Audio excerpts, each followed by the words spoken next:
প্রিয় ভাইয়েরা, বলুন তো, আমরা যে আরবি মাস অতিবাহিত করছি, কাটাচ্ছি, মাসটির নাম কি? শাবান। মাশাআল্লাহ, তো আপনারা সবাই জানেন। শাবানের পরেই যে মাস আসবে এটার নাম কি? রমাদান যে আসতেছে, আপনাদের ভাল লাগে?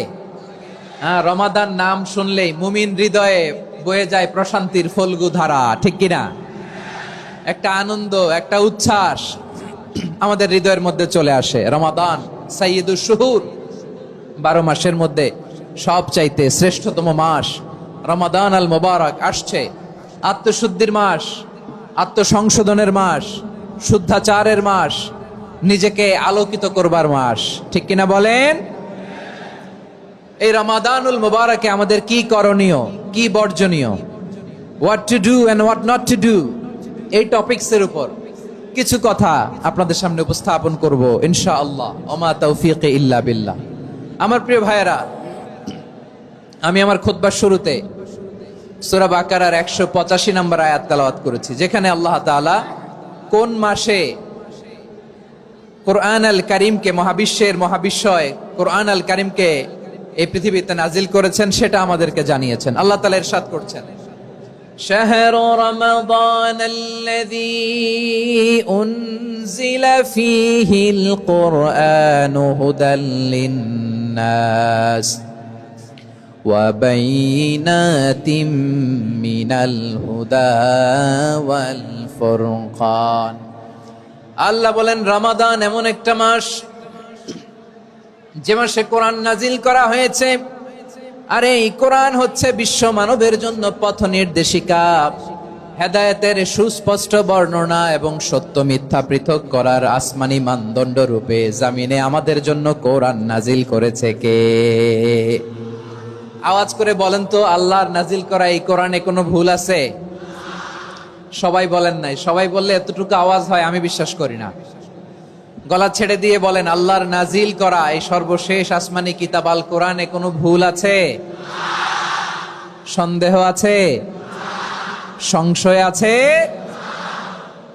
বিয়ন্ডলেস, বাউন্ডলেস, বটমলেস, এমন কিতাব যেটা পড়ে গবেষণা করে এর তথ্য, উপাত্ত, ইনফরমেশন, লেসন নিয়ে শেষ করা যায় না। সুবহানাল্লাহ। আল্লাহ বলেন, এই কোরআনকে আমি রমাদানে নাজিল করেছি, যেটা বিশ্ব মানবের জন্য পথ নির্দেশিকা।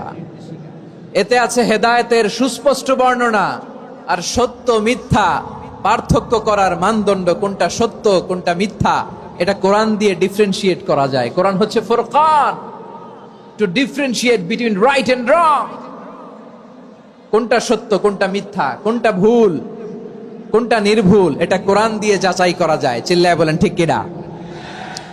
এজন্য এই কোরআন দিয়ে আমাদের জীবন সাজাতে হবে। কোরআন দিয়ে জীবন না সাজালে জীবন আলোকিত হয় না। কোরআন দিয়ে পরিবার না সাজালে পরিবার আলোকিত হয় না। কোরআন দিয়ে সমাজ না সাজালে সমাজটা শান্তিময় হয় না। শুধু দুর্নীতি দমন কমিশন দিয়ে দুর্নীতি বন্ধ করা যায় না। কোরআনের আইন বাস্তবায়ন করা ছাড়া এই সমাজ থেকে দুর্নীতি বন্ধ করা যাবে না। চিল্লায় বলো ঠিক কিনা? আমার প্রিয় ভাইয়েরা, এই কোরআন নাজিল হয়েছে রমাদান আল মুবারক, এই বরকতময় মাসে। তাই আমাদের উচিত এই মাসে আসন্ন যে রমাদান আল মুবারক, এই রমাদানে কোরআনের সাথে নিজেদের সম্পর্ককে বাড়ানো। আমার প্রিয় চাঁপাইনবাবগঞ্জের ভাইয়েরা, আমরা কি আসন্ন রমাদানে কোরআনের সাথে আমাদের অ্যাটাচমেন্ট, সম্পর্ক বাড়াতে চাই? চান সবাই? আপনি কি জানেন কোরআন নিয়ে কোন ফেরেশতা পৃথিবীতে এসেছিল? জানেন? ফেরেশতার নাম কি বলেন তো? জিবরিল আলাইহিস সালাম। একটু খেয়াল করে শুনেন, কান দুটো খরগোশের কানের মতো খাড়া করে আমার দিকে তাকান। সাইয়েদনা জিবরিল কোরআন নিয়ে এসেছেন, ফলে উনি হয়েছেন শ্রেষ্ঠ ফেরেশতা। বিশ্ব নবীর উপর কোরআন নাজিল হয়েছে, তাই তিনি হয়েছেন শ্রেষ্ঠ নবী।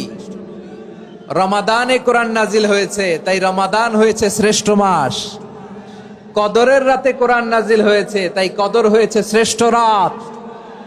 আমরাও যদি কোরআনের সাথে সম্পর্ক বাড়াই, আমাদের মর্যাদাও এরকম, আমাদেরকেও শ্রেষ্ঠ মানুষ বানায় দিবে কে? এজন্য কোরআনের সাথে সম্পর্ক বাড়াইতে রাজি আছেন তো? যারাই কোরআনের সাথে সম্পর্ক বাড়ায় এদের মর্যাদা বাড়ায় দেয় কে? দেখবেন আমাদের হাফেজে কোরআন, তারা ইন্টারন্যাশনাল কোরআন কম্পিটিশনে যে গোটা বিশ্বকে পেছনে ফেলে প্রথম পুরস্কার নিয়ে আসে। এত ছোট ছোট বাচ্চা, ও সমাজ বোঝে না, রাজনীতি বোঝে না, টাকা পয়সা বোঝে না, কিচ্ছু বোঝে না, কিন্তু গোটা বিশ্বে ওকে সম্মানের চেয়ারে আসীন করেছে কে? এই কোরআনের সাথে লাগলে আল্লাহ তাআলা সম্মান বাড়িয়ে দেয়। আমার প্রিয় ভাইয়েরা, আসুন আমরা শুরুতেই, আলোচনার শুরুতেই শপথ নেই যে আসন্ন রমাদানে আমরা কোরআনের সাথে নিজেদের সম্পর্ককে মজবুত করব ইনশাআল্লাহ। সবাই বলুন ইনশাআল্লাহ। শাবান মাস আসলে, রজব মাস আসলে সাহাবারা কি করতেন আসুন আমরা দেখি কিভাবে তারা রমাদানকে ওয়েলকাম জানাতেন। রজব শাবান আসলেই ওনারা রমাদান পর্যন্ত পৌঁছার আকুতি, আগ্রহ আর ফরিয়াদ আল্লাহর কাছে জানাতেন আর বলতেন, ইয়া আল্লাহ, রমজান পর্যন্ত আমাদের হায়াত বাড়িয়ে দাও। আল্লাহুম্মা বাল্লিগনা রমাদান, আল্লাহ তুমি রমজান পর্যন্ত আমাদের পৌঁছে দাও। আল্লাহুম্মা বারিক লানা ফি রজব ওয়া শাবান ওয়া বাল্লিগনা রমাদান, আল্লাহ রজব শাবানে বরকত দাও, আল্লাহ রমজান পর্যন্ত তুমি আমাদেরকে পৌঁছে দাও। আওয়াজ করে পড়েন আমিন। আমার প্রিয় চাঁপাইনবাবগঞ্জের ভাইরা, গত বছর অনেকের সাথে আমরা একসাথে রমাদান কাটিয়েছি, তাদের অনেকে দুনিয়াতে এখন বেঁচে নাই, এরকম আছে না নাই? এই যে আরো 7 দিন বাকি রমাদান আসতে,